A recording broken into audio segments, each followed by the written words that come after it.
ଜନ୍ମଦିନ ଆସିବା ଆଗରୁ ମତେ ଛତା ଆଣିଦିଅ, ହେଲେ ତୁମେ ମୋ ପାଇଁ ଛତା ଆଣିଦେଲନି। ମାରି ମନ ଦୁଃଖ କରନି, ମୁଁ ତୋ ପାଇଁ ଏକ ସାରୁପତ୍ର ଆଣିଦେଇଛି। ଆଜି ଦିନଟା ଏଇ ସାରୁପତ୍ର ମୁଣ୍ଡରେ ଦେଇ ସ୍କୁଲକୁ ଯାଇଥା।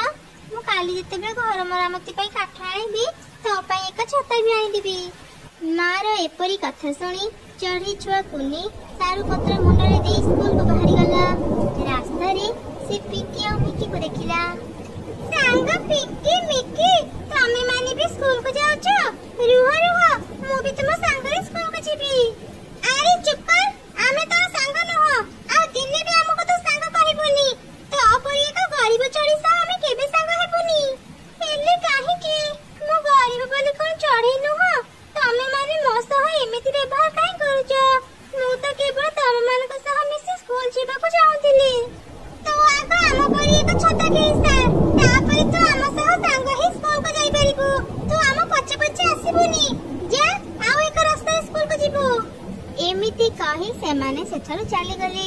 ତାଙ୍କର ବ୍ୟବହାର ଦେଖି କୁନିର ମନ ଦୁଃଖ ହେଇଗଲା। ସେ କାନ୍ଦି କାନ୍ଦି ଏକ ନଦୀ କୂଳକୁ ଗଲା। ଭଗବାନ, ମତେ କାହିଁକି ଗରିବ କଲ? ମୋ ସହ କେହି ବି ସାଙ୍ଗ ହେଉନାହାନ୍ତି। ମାକୁ କେତେ ଦିନରୁ କହିଥିଲି ମୋ ପାଇଁ ଛତା ଆଣିଦେବାକୁ, ହେଲେ ମା ଆଣିଦେଲେନି। ଆଜି ମୁଁ ଘରକୁ ଯିବିନି। ଏମିତି କହି କହି ଚଢ଼େଇ ଛୁଆ କାନ୍ଦୁଥିଲା। ହଠାତ୍ ସେହି ସମୟରେ ଏକ ଚଢ଼େଇ ପରି ପାଣିରୁ ବାହାରିଲା। କିରେ ଛୋଟ ଝିଅ, ତୁ ଏମିତି ବର୍ଷାରେ ଭିଜି ଭିଜି କାନ୍ଦୁଛୁ କଣ ପାଇଁ? କୁନି ଚଢ଼େଇ ସେ ପରୀକୁ ସବୁ ଘଟଣା କହିଲା। ଆଚ୍ଛା ଏମିତି କଥା, ତୁ ଆଉ ମନ ଦୁଃଖ କରନି, ମୁଁ ତତେ ଏକ ଛତା ଦେବି। ସେ ଛତା ଧରି ତୁ ସ୍କୁଲକୁ ଯାଇପାରିବୁ। ଏମିତି କହି ପରୀ କୁନିକୁ ଏକ ସୁନ୍ଦର ଛତା ଦେଲା, ଆଉ ତାକୁ କିଛି ଖାଇବା ବି ଦେଲା। ଆରେ ବା, ଏ ଛତାଟି ତ ଅନେକ ସୁନ୍ଦର। ଆଉ ଏ ଟିଫିନରେ କଣ ଅଛି? ଏଥିରେ ଖାଇବା ଅଛି। ତୁ ଏସବୁ ନେଇ ଏବେ ଘରକୁ ଯା, ଘରେ ତୁ ପେଟ ପୁରା ଖାଇବା ଖାଇପାରିବୁ। ତାପରେ ଚଢ଼େଇ ଛୁଆ ଛତା ଓ ଖାଇବା ଧରି ଘରକୁ ଫେରିଲା। ମା କୁନି, ଆଜି ଫେରୁ ଫେରୁ ଏତେ ଡେରି କରିଦେଲୁ ଯେ, ଆଉ ଏ ଛତା କୋଉଠୁ ପାଇଲୁ? ମା, ଏସବୁ ମତେ ମୋ ସାଙ୍ଗ ଦେଇଛି। ଏକଦମ ମିଛ କଥା କହିବୁନି, ମୁଁ ଜାଣିଛି ତୋର କେହି ସାଙ୍ଗ ନାହାନ୍ତି। ସତ କହ, ଏସବୁ ତୁ କୋଉଠୁ ପାଇଲୁ? କୁନି ତା ମାକୁ ପରୀର ସବୁ ଘଟଣା କହିଲା। ଆରେ ବା, ଏଇଟା ତ ବହୁତ ଭଲ କଥା। ଆମେ ଯେତେବେଳେ ବି ବିପଦରେ ପଡିବା ପରୀକୁ ସାହାଯ୍ୟ ମାଗିବା। ତାପରେ ଦୁଇ ମା ଛୁଆ ଖାଇବା ଖାଇ ଶୋଇ ପଡିଲେ। ଏହିପରି ସେ ରାତି ବିତିଗଲା। ସକାଳେ ବର୍ଷା ଛାଡି ଯାଇଥିଲା। ମା ମା, ଦେଖ ଆଜି ସକାଳଟା କେତେ ସୁନ୍ଦର ହେଇଛି ନା? ହଁ ରେ ମା, ତୁ ଏବେ ସ୍କୁଲକୁ ଯା, ମୁଁ ସେ ଭିତରେ ଆମ ଘର ମରାମତି କରିନିଏ। ତାପରେ ଚଢ଼େଇ ଛୁଆ ସ୍କୁଲକୁ ଚାଲିଗଲା। ମା ଚଢ଼େଇ ନିଜ ଘର ମରାମତି କାମରେ ଲାଗି ପଡିଲା।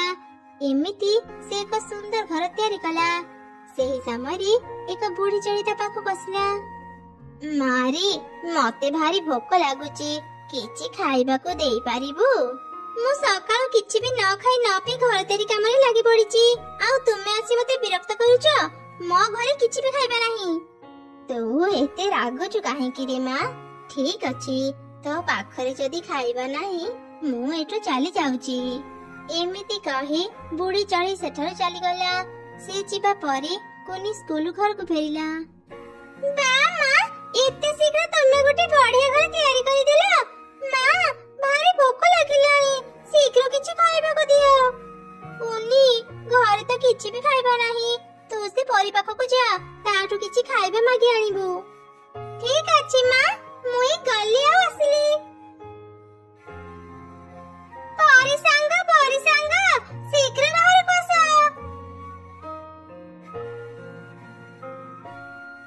କଣ ହେଲା ଚଢ଼େଇ, ଆଜି ତୁ ପୁଣି ମତେ ଡାକିଲୁ? ପରୀ ସାଙ୍ଗ, ମତେ ଭାରି ଭୋକ ଲାଗୁଛି, କିଛି ଖାଇବାକୁ ଦିଅ। ଖାଇବାକୁ ତ ଦେବି, ହେଲେ ତା ଆଗରୁ ମୋର କିଛି କଥା ଶୁଣିନେ। ପରିଶ୍ରମ ବିନା ଯଦି ଆମେ କିଛି ଜିନିଷ ପାଇଯାଆନ୍ତି, ଆମେ ତାର ମୂଲ୍ୟ ବୁଝନ୍ତିନି। ଆମେ ଭୁଲ ଠିକ ବିଚାର କରିପାରନ୍ତିନି।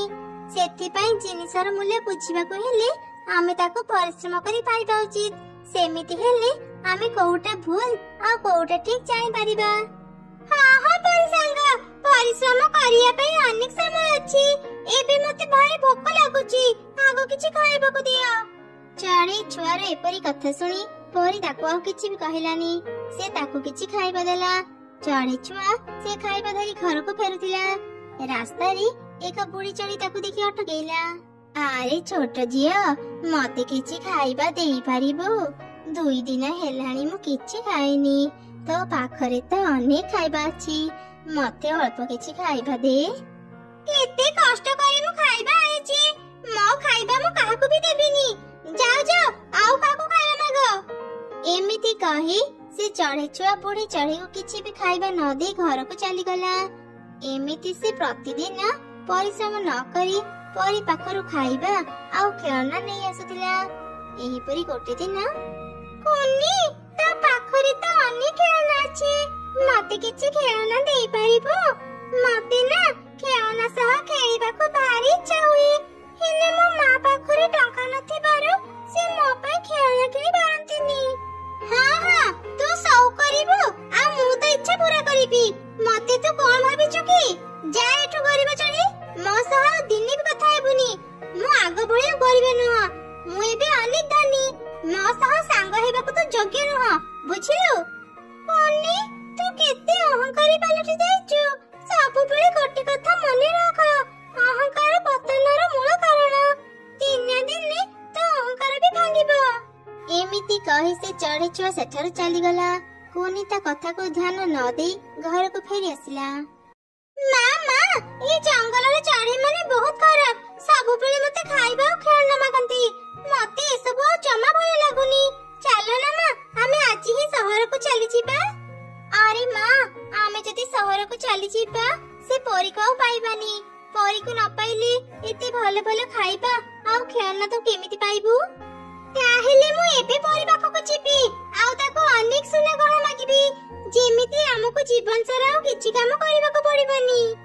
ପରୀ ସାଙ୍ଗ, ଏଇ ଜଙ୍ଗଲର ସବୁ ଚଢେଇ ବହୁତ ଖରାପ, ମୁଁ ଏଠି ଆଉ ରହିବାକୁ ଚାହୁଁନି।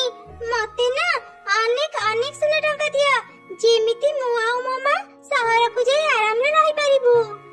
ମୂର୍ଖ ଲୋଭୀ ଅହଙ୍କାରୀ ଚଢେଇ, ତୋର ସବୁ ଖରାପ କାମ ମୁଁ ଦେଖିଛି। କେବଳ ସଠିକ ସମୟକୁ ମୁଁ ଅପେକ୍ଷା କରିଥିଲି, ଆଜି ସେ ସଠିକ ସମୟ ଆସିଯାଇଛି। କଣ କହୁଛ ପରୀ? ମୁଁ ତୁମ କଥା କିଛି ବୁଝିପାରୁନି। ଗୋଟେ ବୁଢୀ ଚଢେଇ ତା ମାକୁ କିଛି ଖାଇବା ମାଗୁଥିଲା, ହେଲେ ସେ ତାକୁ ସାହାଯ୍ୟ କଲା ନାହିଁ।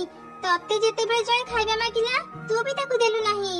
ବିନା ପରିଶ୍ରମରେ ଖାଇବା ପାଉଛ ବୋଲି ତମେ ମା ଛୁଆ ଅତ୍ୟନ୍ତ ଲୋଭୀ ପାଲଟି ଯାଇଛ। କାହା ସହ ବି ଭଲ ବ୍ୟବହାର କରୁନ। ମୁଁ ତମ ଭଳି ଅଳସୁଆମାନଙ୍କୁ ଆଉ ଖାଇବା ଦେବି ନାହିଁ। ମୁଁ ଯାହା ବି ଦେଇଛି ସବୁ ନେଇଯିବି। ପରୀ କୁନିକୁ ଯାହା ବି ଦେଇଥିଲା ସବୁ ନେଇଗଲା।